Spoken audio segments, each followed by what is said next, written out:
Gavumenti esaana ekiyiga olwaleero ti abantu bonna abalina ebintu bafune engeri gye banaakuumibwa. Buli alina ebintu newa ng'olira political party newa ng'oli pastor wano gwange namugamba nali ku mikolo gyabwe abasort namini aba Bugingo nakozi nga bimunya naye mugenyi mukulu ewaabwe abantu bali bangi nnyo naye nemugamba tidakikeeno njolisiddwa nga bagenda kutta nemugamba njolisiddwa nga bagenda kukola ki kutta fukamira wansi okusabira n'akaaba n'okukaaba amaziga kukinyana Dr. Siriyo tumusabira nga bimunya nga bbiri naye olwewa naye Katonda wali obulamu bajja kutta ne banagezaako tojja kukola ki nakimanyiraawo nga ndi ku stage bate ngamba segale ne Bbosa nakitegeera ne mugamba etusabamu kyandumanyi nnyo kyannyo naye abasajja ne bajja mu ngeri y'emu gye bazza okulumba ki omuttaka Bbosa ne babba amasasi Bugingo ne batamutta ate kakati mbakyali wano nakimu kibeerawo ennaku ebyekambo bitulina mu nsi bingi nnyo naye Yesu agamba mugume. Bbosa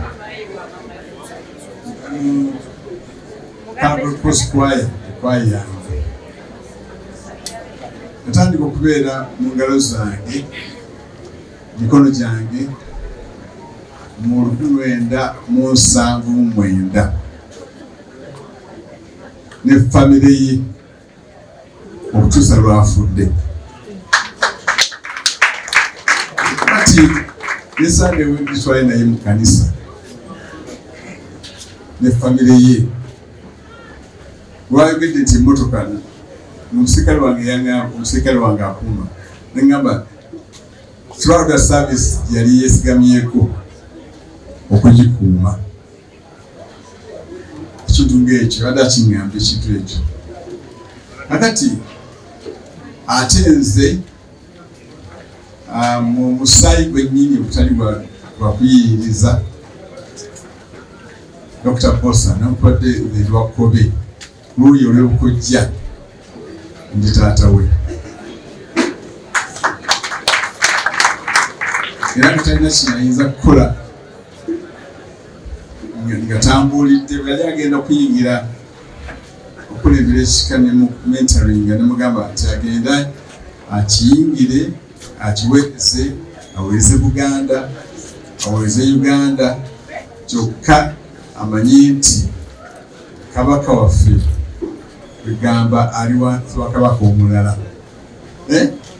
kabaka w'abakabaka Yesu Kristo era aweereze kabaka aweereze ne kabaka waki w'abakabaka. Emikolo gye gyasooka mu bulamu bwe nze naliyo nengisabira twali eyo mpiki lulwe mbaala eyo ne ku luno egiriwo gino yabadde ampise mbeereyo nemba nga sisobodde nga n'ebitubera yunivasite nga eri bize nnyo kiseera kino nga abaana bakadda okuva mu Christmas n'abalala nga bakyali registered abantu okuorganizinga ebintu bingi. Kakati netwasobola okugenda naye nange naalibaddeyo oba nange naalibadde emmotoka yeemu kubanga bwekyo tuva okubadda emmotoka za Bbosa mwetambulira. Amasanyalaze agali ewange ku church nawonawona ku university yabadde atuwa amasanyalaze ago ng'atuwa ebyuma ebyo. tukimuyita Bbosa tugende tumuyita Transa. Era nga tugamba Transa yakujja mugende wa Transa waliwo ekyuma ekikoze eki ekifudde kitereeze. Era n'olukyo tujja kubeera naye mu saavisi okulwakuna bajja kumutegeeza, bajja kutubuulira. Era sinza kutagenda naye wonna okumwerekerako, sinza kutagenda naye kubanga abadde nange wonna. Edda 9 waliwo nalidwadde goita obulwadde w'ettookooli ng'abantu abamu kumwe mugamba nalwala Asiimye. Mwebale nnyo, mwebale nnyo. Wasiimu tawangala kutuuka nga nze.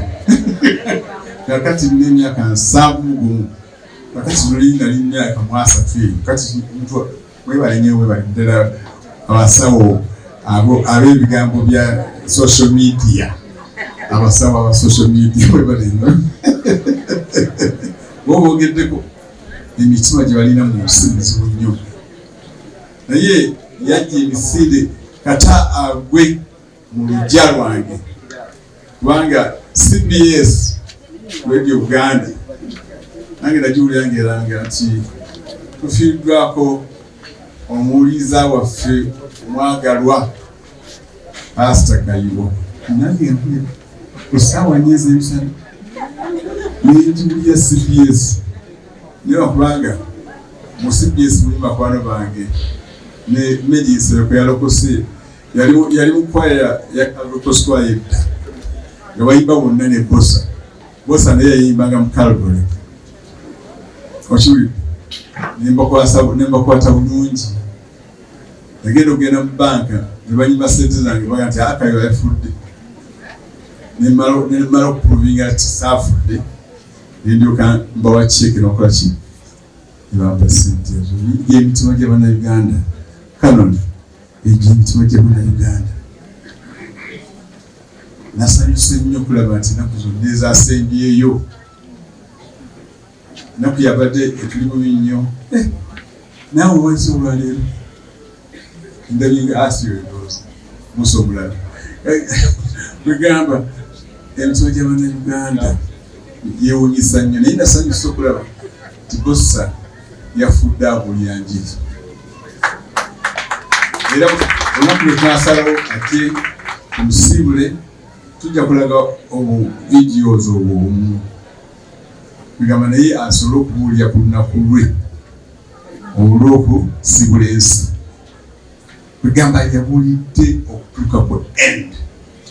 Ne mu motoka n'agamba musabe Yesu. Amulidde ng'ayogera musabe Yesu, mwine mugambe Yesu.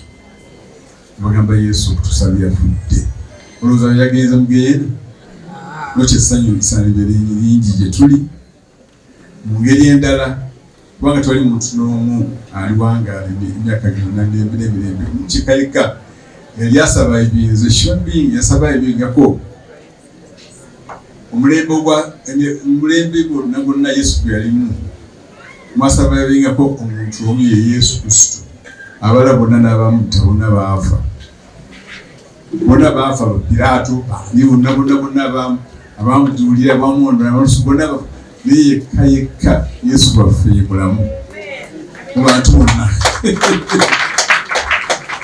Oba tulina obudde butono ate mwawulidde dde enjiri ate saagala kubuulira nje kusaanula byono kubanga ono mulaba abuulira buli walaga wali bifu bingi omulaba nga abuulira neesanyuka nnyo. Ekyokubiri asanyusizza nnyo kyakoze naabo amaze okugamba nya kitaffe n'omwana muto nagamba namu abalala nya Patiri n'omwana kinsanyusizza nnyo mutima. Mwebale nnyo. Mugamba nze sina ddiini naye ate respecting ddiini zo. Naye Dr. C ono twali ffenna emyaka ng'esatu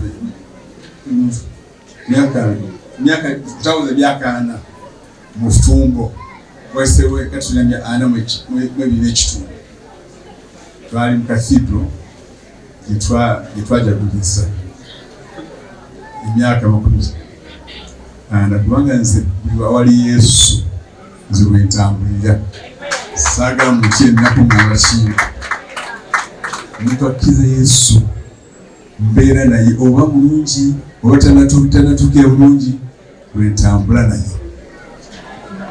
Wano gwange namugamba nati mikolo gyabwe abasalt namini aba Bugingo nakozi nga bimunya naye mugenyi mukulu ewaabwe abantu bali bangi nnyo naye nemugamba tidakikeeno njolisiddwa nga bagenda kutta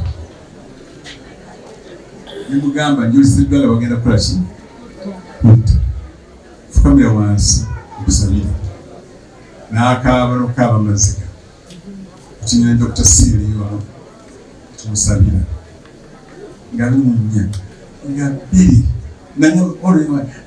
Katonda wali obulamu bajja kutta nibanagezaako tojja kukola ki nakimanyirawo nga ndi ku stage bate ngamba segere nemposa nakitegeera nemugamba etusabamu kyanuma nnyo naye abasajja ne bajja mu ngeri yemu gye bazza okulumba ki omuttaka Bbosa ne babba amasasi Bugingo ne batamutta ate kakati mbakyaliwa nakikulu kibeerawo ennaku ebyekambo bitulina mu nsi bingi nnyo naye Yesu agamba mugume mu nsi mulimu ennaku naye mugume otugambye tugumye bantu nakyengenda okukola kyokka. Waliwo omusajja bamuyita ndi professor na University Kayiwa International University. Wali musajja gwemumanyi bamuyita Charles Spurgeon. Ndowooza balese ebyokulya kanyogere ekigambo kimu kyokka mutuule wansi. Begamba ebyokulya bitabula ennimi z'abantu. Olaba Yuda Iskariyoti yakema yakola ki yali oluke mukama we olw'ebyokulya lwekyo wano ndowooza omwoyo muyinza mwena okukola ki mubaako ne mutunula ebyokulya naye munange mutunule katono malirize amin mukama yebazibwe. Omusajja Charles Spurgeon yagamba buli awabeera abantu wabeerawo emitawaana. Wherever there are people, there is trouble. Kukiridde buli awabeera abantu waliwo ki naye ate erange negattako buli awabeera abantu n'ebintu wabeerawo emitawaana. Mukyegambe buli awabeera abantu n'ebintu wabeerawo emitawaana. Bamereka bakikkiriza nakati n'olwekyo abaana mutegeere nti nno taata wammwe afudde naye sigambye ensonga ki naye abadde alina ebintu era alina abantu. Mukiyige nti bwe mwetaaga okwekuuma yayogedde ekigambo twetaaga okwekuuma buli wawabeera abantu. Wali abantu abajja ewange nibawatika mawulire agamba lwaki Kayiwa alina abasirikale. Nebwanga oli mulokole weetaaga obukuumi. Okiwulidde weetaagira ddala obukuumi kyetaagisa kugira nga Katonda agambye tigenda oba kufa naye okyali weetaaga okukuuma obulamu bwo. Era omuttaka Bbosa yakyogedde nnyo ekintu ekyo. Kino kyokubiri kyetala okwogera kijja kuyamba gavumenti yaffe. Kyetagawo sitayiro empya ey'okukuuma abantu kubanga buli alina ebintu wabeerewo sitayiro emukuuma. Buli alina abantu wabeerewo sitayiro emukuuma. Sitayiro ey'okuyamba abantu against terrorists and also gangs nga bwagambye nti emitima gy'abantu tugitegeera okiwulidde aloni ende wa Museveni akuwa abakuumi kubanga olina abantu abalungi n'ababi wali lwemmanyi nesijja kubuulira okiwulidde hano lyafuna abakuumi Yesu akuuma nange akuuma naye era mmanyi tulina okubeera n'amagezi okitegedde onalwa nkulabye naye oli abakuumi olina ababi n'ate oli mulokole walina buli wantu awali abantu togambanga nti nze ndi president ntambula kutambuza mu bantu nedda bakona bakuuma naawe otambula ekiro ng'oli mukale mukyala togamba kangende kaduuka nga toli bwe ngenze naye kubanga oli muntu olina ennyumba olina ebintu abamu baluganda nga bw'olina naye nga nabo bali dangerous okitegere kyengamba kandi nolikyo ekintu ekyo mbadde njagala kyembaasembyayo kwogera nti buli awabeera abantu wabeerawo ki wabeerawo nawabeera ebintu waliwo emitawaana nolwekyo gavumenti ekiyiga olwaleero simanyi tobadde mundoozi abakumba recordinga naye gavumenti esaana ekiyiga olwaleero ti abantu bonna abalina ebintu bafune engeri gye banaakuumibwa buli alina ebintu naye wanga olina political party wanga oli pastor oli ndi chancellor webanga afuluma ewange banaababaawe bakuba saluti kubanga ndi chancellor okuntegeeza nti gyogenda waliwo emirembe okiwedde.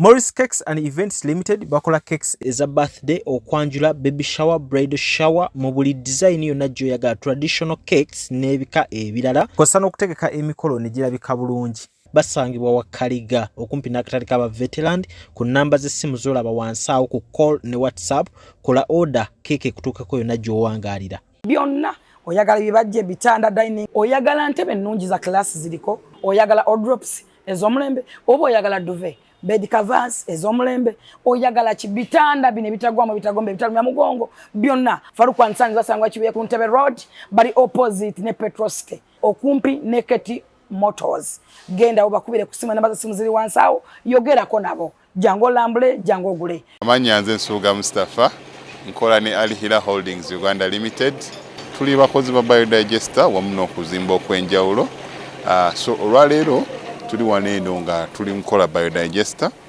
ekyenjawulo ekiriwo nti yo eri mu basement wakati okusinziira nga bulijjo abantu mu kiraba ti eno parking lot so eri wansi eri parking lot eri mu basement leero tukoze size y'abantu 5 ng'era erina capacity okusavinga ekizimbe kino kyonna nga wekinaabeera waneeno ng'era emigaso gya bulijjo gya biodigester tebagenda kunuunamu atwetaaze ku namba z'essimu 07017669992 ne MTN 0789224230 enamba ezo zonna kweziri ku WhatsApp. Munnayuganda omulimi n'omulunzi atunda ebikozesebwa mu kulima n'okulonda buno obubaka bubwo anti bannaffe aba Afro-Canada Business Initiative wamu ne Global Events Canada bakuteereddewo omwoleso ogutuumiddwa Agri-Business Canada International Expo 2024 awo ku Queensburg Convention Center okuva ng'ennaku z'omwezi 10 okutuuka nga 11 August 2024 mugenda kubamu okwolesa ebikwata ku bulimi n'omulunzi eby'enjawulo emisomo egy'enjawulo okuyigiriza okukozesa ebyuma bikalimagezi mu kulima n'okulunda engeri y'okugaziyaamu akataleko emitala w'amayanja wamu n'engeri y'okufuna zi international loans okwewandiisa n'okumanya ebisingawo genda ku website yaabwe eya www.afrocanada.net oba bakubire ku ssimu ezo